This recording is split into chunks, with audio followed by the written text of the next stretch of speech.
Сайн байцгаана уу. Өнөөдөр та бүхэндээ Poison буюу дээвэр дээр хэрхэн бараа захиалах талаар заавар өгч байна. За эхлээд Poison аппликейшнийг татах байгаа захиалах өгөхийн тулд iPhone хүмүүс нь App Store-оос Android утас ашигладаг хүмүүс нь Play Store-оос татах боломжтой байгаа. За эхлээд App Store аппликейшн руугаа ороод хайх хэсэг дээр дараад Devo гээд нэрийн бичээд хайх байгаа. За Devo гэж хайсны дараа ийм хаягтай аппликейшн гарч ирнэ.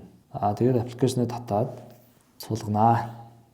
За тэгээд мэдээж notification идэвхтэй болгоно. Ялуу дарна.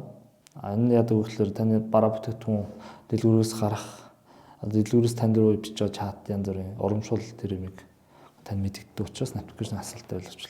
За iPhone дээр бол ингээд бүртгүүлэхдээ WeChat болон iCloud дээр бүртгүүлж болно. Android утастай хүмүүс нь Google аккаунт болон Samsung юугаараа мөн адил WeChat-аар холбогдох боломжтой бүртгүүлэх. Яа тэгээ WeChat-ын дээр дараад бүртгүүлчихнэ.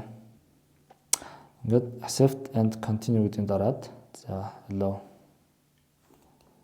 За ингээд хятад утасны дугаар нь их гэж байгаа. Тэнгүүт нь ингээд version-ыг сонгоод тэмүүтээ энэ M үсэг дээр эндээс нь ингээд үсэг сонгох хэсэг байгаа.